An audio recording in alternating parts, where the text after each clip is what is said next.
Welcome, everyone.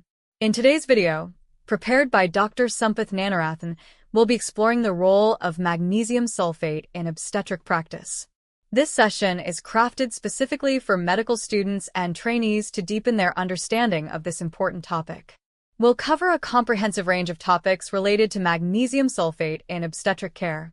We'll start with an overview of its pharmacology, explore the various formulations and administration methods, and then discuss the indications and contraindications for its use.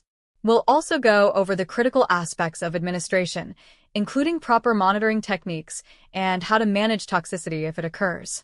Additionally, we'll review potential drug interactions and consider the benefits and risks that magnesium sulfate may pose for the fetus.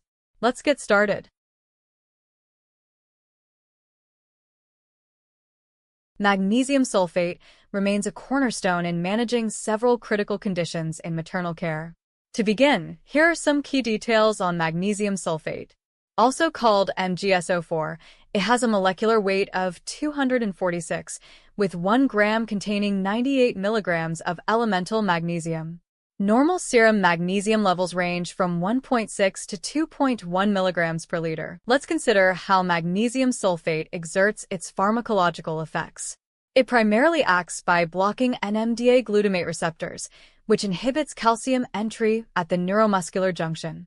This mechanism reduces presynaptic acetylcholine release and lowers sensitivity at the motor end plate. Additionally, magnesium sulfate selectively accumulates in areas rich in NMDA receptors, such as the hippocampus and cerebral cortex.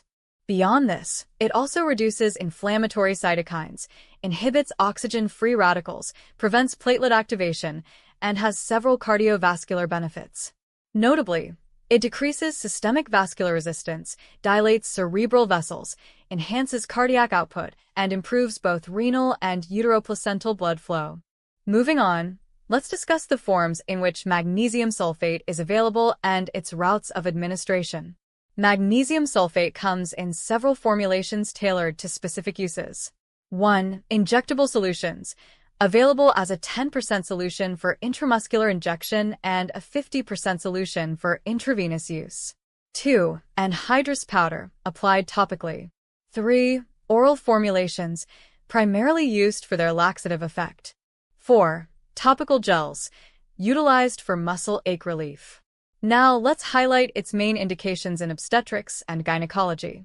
In obstetrics, magnesium sulfate is invaluable for preventing and treating eclampsia, managing severe pre-eclampsia, and providing neuroprotection for preterm infants. It's also essential to consider specific contraindications for magnesium sulfate use. This treatment is contraindicated in patients with impaired renal function, heart block, myocardial damage, and myasthenia gravis due to potential risks in these conditions.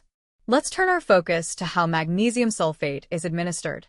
When managing patients at risk for eclampsia, magnesium sulfate is the anticonvulsant of choice, particularly for patients showing signs of clonus, severe headache, visual disturbances, or dizziness. First, we'll outline the loading dose. This dose involves administering 4 grams intravenously over 10 minutes. It can be diluted in 0.9% sodium chloride to a total volume of 20 milliliters for infusion pumps or up to 80 milliliters if delivered by burette. Following this, we proceed with the maintenance dose. A maintenance dose of 1 gram per hour is continued intravenously for at least 24 hours after delivery to ensure ongoing protection. Monitoring during magnesium sulfate administration is vital to ensure safety. Key parameters include urine output. It should be at least 30 milliliters per hour. Respiratory rate. This must be above 16 breaths per minute.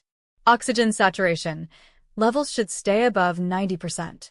Patellar reflexes. Presence of these reflexes indicates appropriate central nervous system function. All these parameters need to be checked and documented every 30 minutes for the duration of therapy. Toxicity can be a concern, and recognizing the signs early is crucial.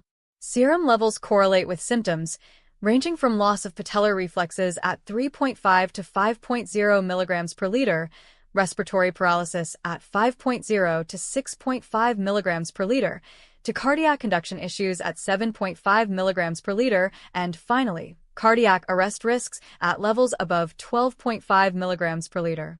In cases of toxicity, prompt management steps are required. The infusion should be stopped immediately, supplemental oxygen provided, and 1 gram of calcium gluconate administered intravenously over 5 minutes. In severe cases, calcium chloride may be used and preparations for intubation may be necessary if respiratory support is required. Drug interactions should also be noted, especially with nifedipine. Magnesium sulfate is safe for patients who have previously been treated with nifedipine, avoiding additional drug interaction concerns in these cases. Finally, let's address considerations for the fetus. While magnesium sulfate offers benefits such as neuroprotection, which lowers the risk of cerebral palsy in preterm infants, it does cross the placenta readily. Potential fetal side effects include neurological and neuromuscular depression, hyperreflexia, decreased fetal heart rate variability, and even demineralization. Thank you for tuning in to Kandy VOG. We hope this video has deepened your understanding of magnesium sulfate's role in maternal and fetal health. For more educational content on obstetrics, gynecology, and laparoscopic surgery, don't forget to subscribe.